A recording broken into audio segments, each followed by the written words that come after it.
बिस्मिल्लाहिर्रहमानिर्रहीम। अस्सलाम वालेकुम डियर स्टूडेंट्स। नेक्स्ट टॉपिक है नेटवर्क फिजिकल स्ट्रक्चर। इसमें हम देखेंगे एक नेटवर्क का फिजिकली लेआउट क्या होता है, उसका स्ट्रक्चर क्या होता है। There are two possible connection types which is point to point और मल्टी पॉइंट कनेक्शंस। जब दो कंप्यूटर्स आपस में कनेक्टेड होते हैं और वो कम्युनिकेशन करते हैं तो उनके लिए सेम नेटवर्क के साथ कनेक्टेड होना और सेम टाइम में कनेक्टेड होना बहुत ज़रूरी है, अदरवाइज़ वो कम्युनिकेशन नहीं कर पाएंगे। तो पॉइंट टू पॉइंट कनेक्शंस में ये होता है कि दो नोड्स के दरमियान जो एक दोनों एंड्स पे कनेक्टेड होते हैं, उनके दरमियान जो एक डेडिकेटेड लिंक प्रोवाइड कर दिया जाता है ताकि वो कम्युनिकेशन कर सकें। और जो इस लिंक की कैपेसिटी होती है वो सिर्फ इन दो नोड्स के लिए जो दोनों एंड पे जो है वो कनेक्टेड होते हैं उनके लिए रिज़र्व होती है, और थर्ड नोड जो है वो इस कैपेसिटी को यूज़ नहीं कर सकता है। तो वो ट्रांसमिशन कर रहे होते हैं, अपनी कम्युनिकेशन को एक दूसरे के साथ एक्सचेंज कर रहे होते हैं, इन्फॉर्मेशन को एक्सचेंज कर रहे होते हैं। तो उनके लिए जो लिंक होता है वो डेडिकेटेड होता है, वो कोई थर्ड नोड जो है उस लिंक को यूज़ नहीं कर सकता है। लेट्स सपोज कि जो आप टीवी यूज़ कर रहे हैं उसका जो रिमोट है ये पॉइंट टू पॉइंट कनेक्शन की एक एग्जांपल है। आप रिमोट से अपने टीवी का जो है वो चैनल को चेंज करते हैं, वो टेलीविज़न पे आपको जो है उसके चैनल्स को चेंज करके दिखा रहा होता है। तो ये दोनों के दरमियान एक डेडिकेटेड लिंक के थ्रू कम्युनिकेशन हो रही होती है। उसको आप ऐसा नहीं कर सकते कि आप एक रिमोट के थ्रू जो है वो एक टेलीविज़न के चैनल्स को भी चेंज करें और यहाँ से आप अपने एसी की कूलिंग को भी कंट्रोल कर रहे हो। तो ऐसी पॉसिबिलिटी नहीं हो सकती है, आपको एट अ टाइम सिर्फ एक ही काम करना होगा।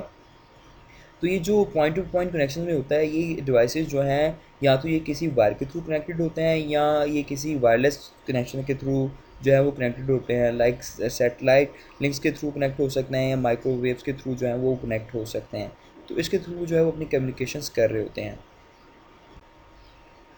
नेक्स्ट जो है वो आपके पास है multi point connections. Multi point connections में ये होता है कि एक एंड पे एक सिंगल सर्वर होता है, एक नोड होता है, जो एक ऐसा नोड होता है जिसके पास अथॉरिटीज़ होती हैं, और दूसरे नोड पे ऐसे मल्टीपल नोड्स हो सकते हैं जिन्हें सर्विसेज की ज़रूरत पड़ती है। लेट्स सपोज कि ये जो पिक्चर है इसमें आपको नज़र आ रहा होगा, पहले पॉइंट टू पॉइंट की इमेज को देखें। इसमें दोनों एंड्स पे दो नोड्स हैं, एक लैपटॉप इस साइड पे है और एक लैपटॉप आपकी लेफ़्ट साइड पे है, और इनके दरमियान जो लिंक है वो डेडिकेटेड लिंक है जिसके थ्रू वो कम्युनिकेट कर रहे हैं।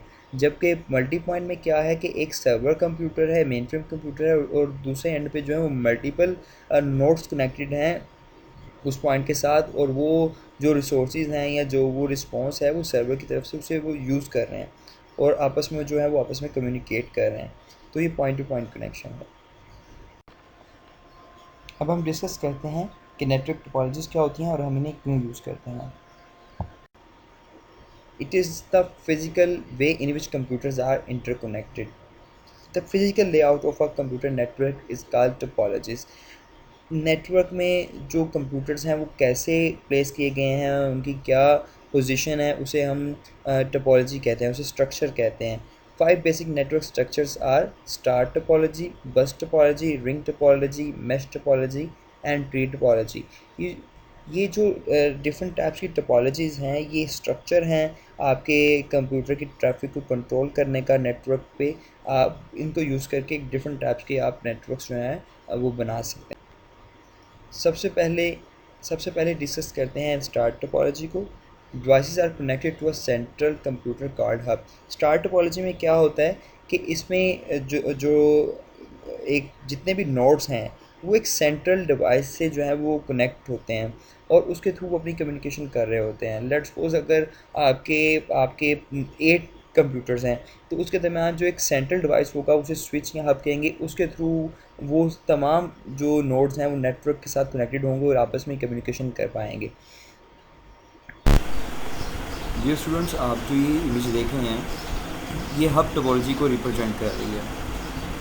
ये हब टोपोलॉजी के लेआउट को आपको रिप्रेजेंट करिए। आप देख सकते हैं कि जो सेंट्रल डिवाइस है इसे हब या स्विच कहते हैं और इसके साथ मल्टीपल नोड्स जो हैं वो कनेक्टेड हैं। ये ऐसी डिवाइस है जो दूसरे तमाम नोड्स जिसके साथ कनेक्टेड हैं उन्हें नेटवर्किंग की फैसिलिटीज़ प्रोवाइड करती है। ये तमाम नेटवर्क्स आपस में कम्युनिकेशन कर सकते हैं, अपनी फाइल्स को शेयर कर सकते हैं, अपने डाटा को प्रिवेंट कर सकते हैं, अपने डाटा को शेयर कर सकते हैं, और बहुत सी जो फैसिलिटीज़ हैं जो नेटवर्किंग में प्रोवाइड की जाती हैं। ये हब जो है ये सेंट्रल डिवाइस लिमिटेड नोड्स को प्रोवाइड कर सकती है। इसमें ये होता है कि हम मल्टीपल नोड्स जो हैं इसके साथ कनेक्ट कर सकते हैं, रिमूव कर सकते हैं।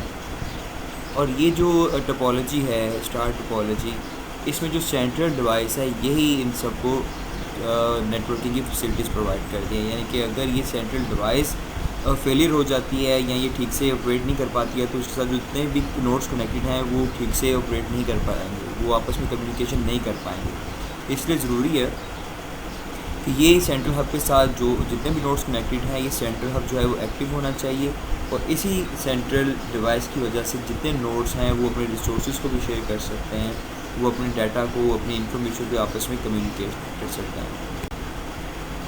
स्टार टोपोलॉजी की बहुत सी एडवांटेजेस हैं, यहाँ पे हम चंद एक स्टार टोपोलॉजी की एडवांटेजेस को देखेंगे। इस इस टोपोलॉजी में जो सेंट्रल डिवाइस है जिसे हब या स्विच कहते हैं, इसमें हम मल्टीपल नोड्स को ऐड कर सकते हैं या रिमूव कर सकते हैं। इसमें नोड को ऐड करना और मूव करना बहुत आसान है। अगर कोई नोड फेल हो जाता है तो इससे पूरा नेटवर्क डाउन नहीं होगा, यहाँ पे पूरे नेटवर्क पे उसका कोई इफेक्ट नहीं पड़ेगा। अगर कोई नोड फेल हो जाता है तो आप कम्युनिकेशन कर सकते हैं आप, लेकिन जो नोड फेलियर है या जो नोड उसके साथ कनेक्टेड नहीं है वो कम्युनिकेट नहीं कर पाएगा। लेकिन जो दूसरे एक्टिव नोड्स हैं जो हब टोपोलॉजी में हब के साथ कनेक्टेड हैं वो आपस में कम्युनिकेशन कर सकते हैं। इसमें अगर कोई प्रॉब्लम आती है या कोई सिस्टम कनेक्टेड नहीं है हब के साथ, नेटवर्क के साथ, तो उसको डायग्नोस करना, उसको आइडेंटिफाई करना बहुत आसान है। क्योंकि कोई भी अगर आप नोड को देखेंगे अगर उसके साथ कनेक्टेड नहीं है तो उसका पता चल जाएगा कि फ़लाँ नोड जो है, हर आपको पता है सिस्टम की एक यूनिक आईडी होती है, यूनिक आईपी एड्रेस होता है। फ़लाँ आईपी एड्रेस जो है उसके साथ कनेक्टेड नहीं है तो हम उसे फ़ौरन से डायग्नोस कर सकते हैं, क्योंकि इसके साथ लिमिटेड जो है वो नोड्स कनेक्टेड होते हैं। और आपको पता है इसमें हम एक रूम को या एक कैंपस को या एक बिल्डिंग को जो है वो सिर्फ कनेक्ट कर सकते हैं। डिफरेंट नोड्स को हम हब के साथ जो है कनेक्ट करके नेटवर्किंग की फैसिलिटीज़ दे सकते हैं। इसकी कुछ डिसएडवांटेजेस भी होते हैं, आए अब हम इसकी कुछ डिसएडवांटेजेस को देखते हैं।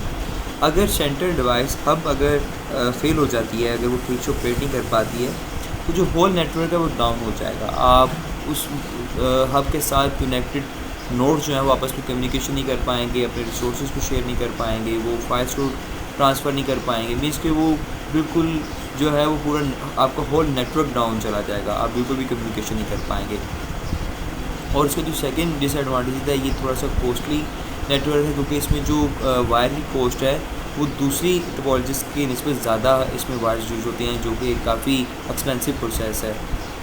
क्योंकि इसमें बहुत ज़्यादा वायर्स यूज़ होती हैं, क्योंकि आपके हर नोड को जो है वो नेटवर्क के साथ या सेंट्रल डिवाइस के साथ कनेक्ट करना पड़ता है, तो उसमें वायर्स बहुत ज़्यादा यूज़ होती हैं, तो इसलिए ये थोड़ी सी कॉस्टली जो है वो टोपोलॉजी है।